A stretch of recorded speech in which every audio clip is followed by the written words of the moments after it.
రాష్ట్రంలో ఎన్నికలు జరిగిపోయినాయి.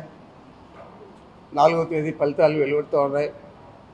ఈ తరుణంలో లేనిపోని అబద్ధాలు, కుట్రలు, కుతంత్రాలు అన్నీ కూడా తెలుగుదేశం పార్టీ చేస్తూ ఉంది.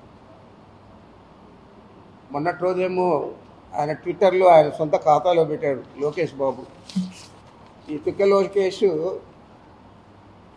పెద్దిరెడ్డి వెహికల్స్లో ఇతర దేశాలకు తరలిస్తారు, వీటిలో వేల కొద్ది డబ్బు వజ్రాలు తరలిస్తున్నారు. ఈ ట్విట్టర్లో ఆయన పెట్టినది ఆయన సొంత ఖాతాలో పెట్టాడు. మరి నిజంగా ట్విట్టర్లో ఆయన చెప్పే ముందు వాస్తవాలు గమనించాలా లేదా? ఎందుకు నిన్ను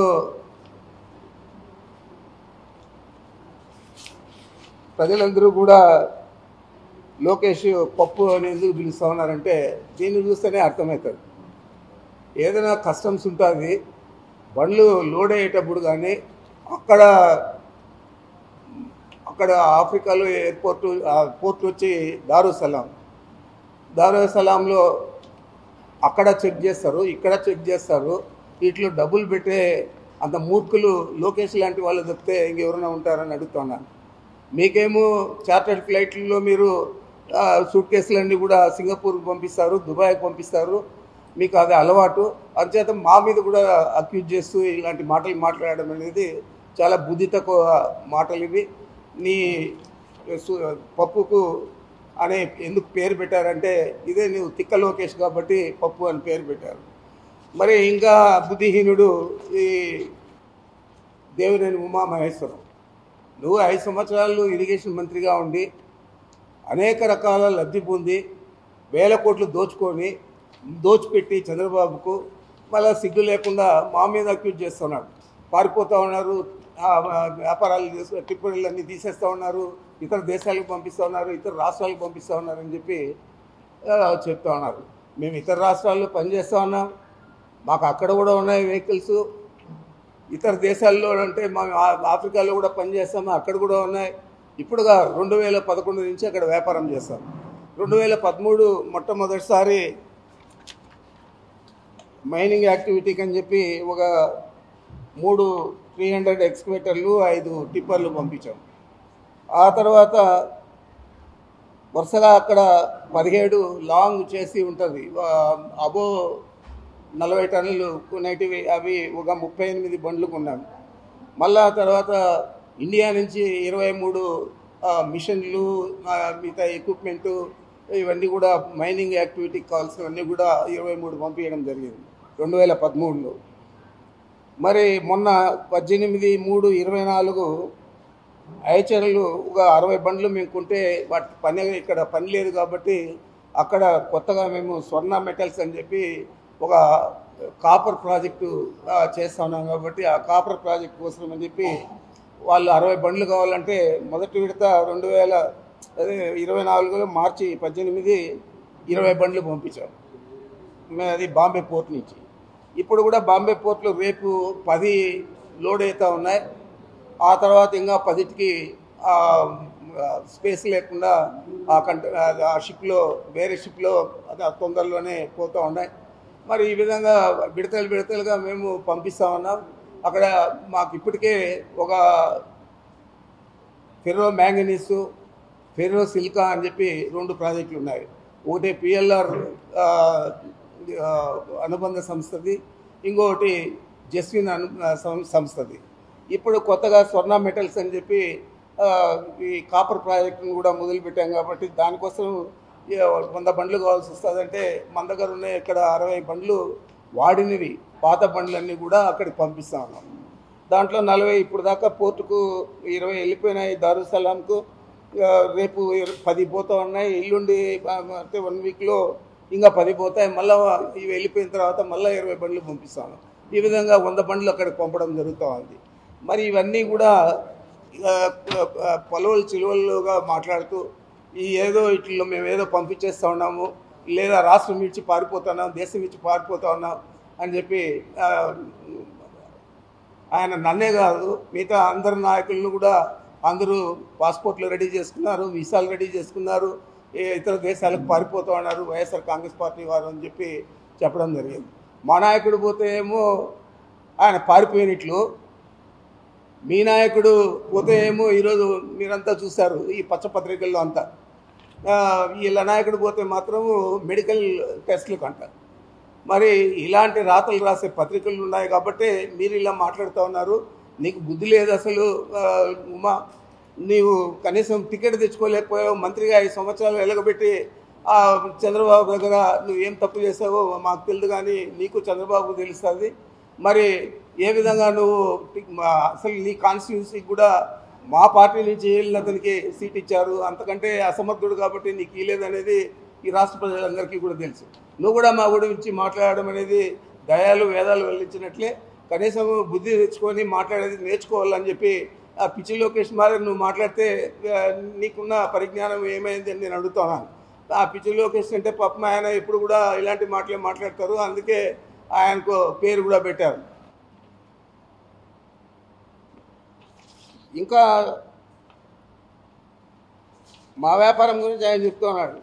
మీరు ఓట్లు లేదు, చంద్రబాబు నాయుడు హైదరాబాద్లో ఓటు ఉంది, ఈడొచ్చి రాజకీయం చేస్తాడు, ఎలక్షన్లో పోటీ చేస్తాడు. అదేవిధంగా పవన్ కళ్యాణ్, అదేవిధంగా మీ బీజేపీ నాయకురాలు పురంధేశ్వరి, ఆమె కూడా హైదరాబాద్లో ఉంటుంది. మరి మీరందరూ కూడా ఇక్కడొచ్చి పోటీ చేసి ఇక్కడ మేము స్థానికంగా ఉండి 24 గంటలు అందుబాటులో ఉండి ప్రజలకు మేము సేవలు అందిస్తామంటే మా గురించి మేము పారిపోతామంటున్నారు. ఇప్పటికీ నాది 10వ ఎన్నిక. ఈ ఎన్నిక మొన్న పోటీ చేసింది శాసనసభకు 10వ ఎన్నిక. అంతకుముందు సమితికి కూడా ఒకసారి చేశాను. మరి ఇన్ని సంవత్సరాలు మేము శత్రువుగానే ఉన్నాము. చదువుకునేటప్పటి నుంచి కూడా విద్యార్థి దశ నుంచి కూడా చంద్రబాబుతో పోరాడే యూనివర్సిటీలో నేను యూనివర్సిటీ స్టూడెంట్స్ యూనియన్ అధ్యక్షుడయ్యాను. యునానిమస్గా పోటీ చేయలేకు, ఎవరు కూడా పోటీ చేయకుండా. మరి నా అప్పటి నుంచి ఇప్పుడు దాకా చంద్రబాబుతో వ్యతిరేకంగానే ఉన్నాను. మరి పారిపోయేవాడైతే ఎప్పుడో పారిపోవాలి, లేకపోతే కాళ్ళ బెరానికి పోవాలి.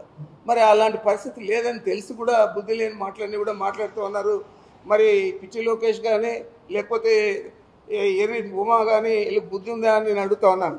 మీరు ఏదంటే అది మాట్లాడితే చూసేదానికి సహించేదానికి ఎవరు కూడా లేరు. మీకు ఒకటే నేను ఛాలెంజ్ చేస్తూ ఉన్నాను. 4వ తేదీ ఎన్నికల ఫలితాలు వస్తాయి. ఆ తర్వాత మీరు మీ మొహాలు ఆడబెట్టుకుంటారో ఒకసారి ఇప్పుడే తేటతెల్లం చేస్తే బాగుంటుంది. మరి మీ గెలుపు మీద మీకు చాలా విశ్వాసం ఉంది, మా గెలుపు మీద కూడా మాకు అంతే విశ్వాసం ఉంది. మేము 5 సంవత్సరాలు ప్రజలకు ఏం చేశామో ప్రజలందరికీ తెలుసు కాబట్టి పెద్ద ఎత్తున ఓటింగ్ ప్యాటర్న్ కూడా పెరిగింది, పర్సంటేజ్ కూడా. మరి మీరు ఏమన్నా చేస్తుంటే ఎందుకు అన్ని సంవత్సరాలు మీరు వెనుకబడి ఉన్నారు? అన్ని సంవత్సరాలు ఎందుకు పదవులకు రాలేకపోయారు? కేవలం 10 పార్టీలతో మీరు జతగడితే 2014లో వచ్చారు. ఇప్పుడు అదే ధోరణిలో ఆ విధంగానే మళ్ళా మనం అధికారంలోకి వస్తాము, ఇది జతగడితే అని చెప్పి కాళ్ళ బేరానికి పోయి బీజేపీని పట్టుకొని మీరు కాళ్ళ బేరం చేసి జతగట్టి పోటీ చేస్తూ ఉన్నారు తప్ప ఈరోజు బీజేపీకి కానీ మీకు కానీ పవన్ కళ్యాణ్కి కానీ ఈ రాష్ట్రంలో 4వ తేదీ రిజల్ట్స్ తర్వాత ఆ రోజు మీరు మాట్లాడితే బాగుంటుంది. అంతలోపల పలువలు చెలవలు చేసి మాట్లాడితే మాత్రం సహించేది లేదు. బుద్ధి లేకుండా ఏదంటే అది మాట్లాడడం. మేమేదో వజ్రాలు వైడూర్యాలు 1000 కోట్లు దోచాం, మాకంత శక్తి లేదు. నువ్వు ఇరిగేషన్ మంత్రిగా ఉన్నావు కాబట్టి 1000 కోట్లు దోచావు. మేము దోచేట్లయితే 10 సార్లు నేను పోటీ చేశాను. ఈ రాష్ట్రంలో కానీ ఈ జిల్లాలో కానీ ఎవరైనా నేను కరప్ట్ అని లేకపోతే నేను తప్పు చేశానని చెప్పి ఇంతవరకు మీ పార్టీ వారు కూడా చెప్పింటే నేను కావాలంటే కూడా దాన్ని సమర్థించండి మీరు, నేను కూడా సమర్థిస్తాను నేను తప్పు చేశానని చెప్పి.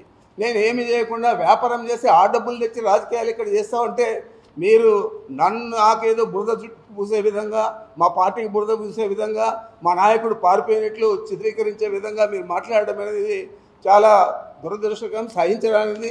ఈ విధంగా మీరు మాట్లాడితే మాత్రం మేము కూడా ఈదులు లేకొచ్చి మిమ్మల్ని ఏ విధంగా మాట్లాడాలో ఆ విధంగా మాట్లాడతామని చెప్పి తెలియజేస్తా ఉన్నా. ప్రముఖంగా ఈ లోకేష్ మాట్లాడితే పాపాల పెద్దరెడ్డి అంటాడు. మీ నాయన పాపాల చంద్రబాబు, ఎందుకంటే ఎంతోమందిని చంపించేశాడు. ఎంతోమంది పాపం అందరూ కూడా ఈయన వల్ల మనం వంగవేటి రాధా కాడి నుంచి చాలామంది, పింగళి దశరథ కాడి నుంచి అందరూ కూడా నీ బాధితులే, అందరూ కూడా చనిపోయారు. మరి మీ నాన్నను పాపాల చంద్రబాబు అని మాట్లాడాలి తప్ప నన్ను మాట్లాడితే నీకు వచ్చే ఇదేం లేదు. ఈ రాష్ట్రంలో కానీ మన జిల్లాలో కానీ నా గురించి ప్రజలకందరికీ తెలుసు. నేను పాపాల పెద్దిరెడ్డా లేకపోతే మంచి పెద్దిరెడ్డి అనేది మరి ఈ విధంగా మీరు దుర్భాషల్ని ఆడి ఒక రాజకీయ విలువలన్నీ కూడా తగ్గించే విధంగా రాజకీయాల్లో ఉండే రాజకీయ నాయకులందరూ కూడా ఇలాగే ఉంటారు అని చెప్పి మిమ్మల్ని చూసి ప్రజలందరూ కూడా అనుకునే విధంగా మీరు మాట్లాడడం తగదని చెప్పి ఈ విధంగా మాట్లాడితే ఇంకా ఇంతకంటే ఎక్కువగా మాట్లాడగలుగుతామని చెప్పి మీ ఇద్దరికి కూడా బుద్ధి చెప్తా ఉన్నానని చెప్పి మీకు మనవి చేస్తూ ఉన్నాను. మేము ఎప్పుడూ ధీమాగానే ఉన్నాం. 12% పని లేదు, గెలుస్తామనే ధీమా ఉంది, గెలుస్తాము.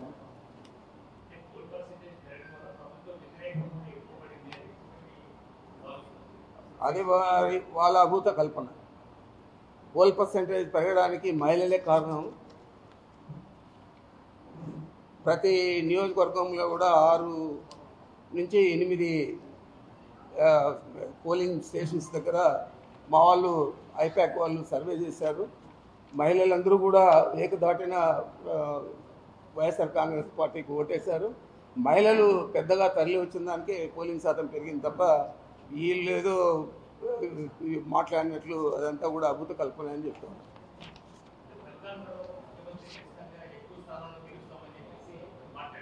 అవును, నేను కూడా ఉన్నాను. రీజన్ ఏం లేదు, అందరూ బాగా పనిచేశారు. ఐపాక్ ధన్యవాదాలు తెలియజేయడానికి ఆ కార్యక్రమానికి ఆయన హాజరయ్యాడు. బాగా కష్టపడి పనిచేశారని చెప్పి వాళ్ళను అభినందించాడు. అదేవిధంగా రాష్ట్రంలో ఎవరైతే రీజనల్ కోఆర్డినేటర్స్ కానీ జిల్లా అధ్యక్షులు కానీ అందరూ కూడా బాగా పనిచేశారు. మరి అందరి కృషి వల్లే ఈరోజు వైఎస్ఆర్ కాంగ్రెస్ పార్టీ తిరిగి గతంలో కంటే ఎక్కువ మెజార్టీతో అధికారంలోకి వస్తుందని చెప్పి వారు చెప్పడం జరిగింది. అది వాస్తవం.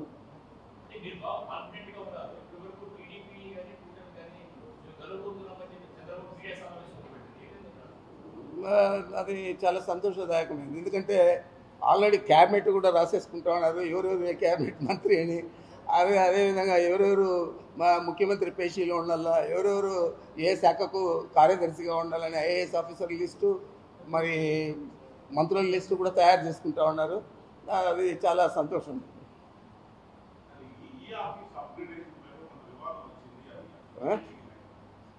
ఈ ఆఫీస్ అనేది అప్డేట్ చేసేది మామూలుగా ఎవ్రీ ఇయర్ జరుగుతూ ఉంటుంది.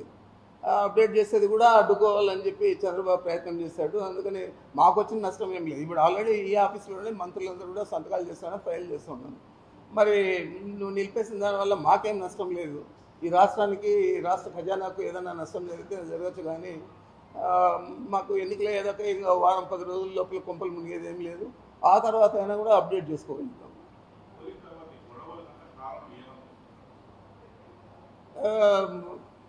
ఒత్తిడి, చంద్రబాబు నాయుడు ఒత్తిడి, దానికంటే ఎక్కువ గెలుస్తామనే ధీమా, దానికంటే ఎక్కువ వాళ్ళకు ఆలోచన లేదు. ఈ ఓటింగ్ సరళి ఎందుకు పెరిగింది, లేదా ఓటర్లు ఎవరికి వేశారు అనేది కూడా చూడకుండా పోలింగ్ పెరిగిపోయింది, ప్రభుత్వం మీద వ్యతిరేకత ఎక్కువగా ఉంది, అంచేత మేము గెలుస్తూ ఉన్నాము, అందులో కూటమిగా ఉంటే ఎప్పుడు గెలుస్తూనే ఉంటాం కాబట్టి గెలుస్తూ ఉన్నామని చెప్పుకుంటూ ఉన్నారు తప్ప దాంట్లో పసలేదు. ఖచ్చితంగా వైఎస్ఆర్ కాంగ్రెస్ పార్టీ గతంలో కంటే ఎక్కువ మెజార్టీతో గెలుస్తుంది.